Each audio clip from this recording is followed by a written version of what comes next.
बड़ी खबर यह है कि भारत ने सुरक्षा परिषद की बैठक बुलाई है। पाक को छोड़ यूएनएससी ने सभी सदस्य की बैठक बुलाई है। यूएनएससी में ऑपरेशन सिंदूर की जानकारी दी जाएगी। तो देखिए, भारत की तरफ से ये सुरक्षा परिषद की बैठक बुलाई गई है। अदिति, आप हमारे साथ हैं। अब ये वाली मीटिंग कितनी इंपॉर्टेंट हो जाती है? बेहद महत्वपूर्ण है।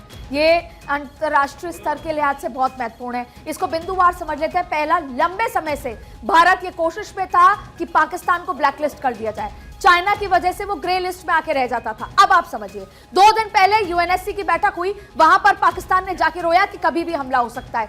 दूसरी बड़ी बात है कि पाकिस्तान के बंद कमरे में यूएनएससी की बैठक में पूछा गया कि 2 बातें, क्या ये लश्कर तैयबा का ऑपरेशन था, और था तो वो आपकी जमीन से हुआ। दूसरी बड़ी बात है कि ये पूछा गया कि क्या ये धर्म के नाम पर टेररिज्म जो हुआ, ये धर्म के नाम पर किया गया। दोनों पर पाकिस्तान कुछ नहीं बता पाया। अब आप देखिए, ये पर्दे के सामने की स्ट्रैटेजी तो हमारे सामने दिख रही है। हम पर्दे के पीछे की स्ट्रैटेजी का जिक्र कर लेते हैं। पर्दे के पीछे पिछले कई दिनों से और खास तौर पे पिछले 24 घंटे में प्रधानमंत्री नरेंद्र मोदी, एनएसए अजीत डोभाल ने दूसरे देशों के, यानी कि आप देख लीजिए, अमेरिका के एनएसए से बात की, ब्रिटेन के एनएसए से बात की, अलग अलग देशों के एनएसए से बातचीत हो रही है कि क्यों हमला हुआ।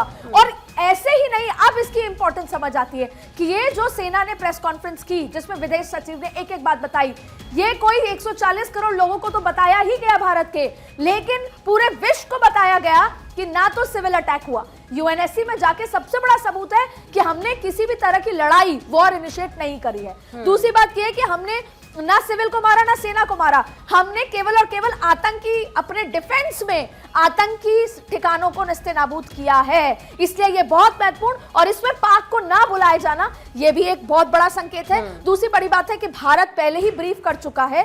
भारत इंटरनेशनल स्तर पर अलग अलग जगह ब्रीफ कर चुका है, और यह बैठक इस लिहाज से, जो भारत लंबे समय से चाहता था यूएनएससी में पाक को दरकिनार करना, यह बैठक का एक मुख्य उद्देश्य है।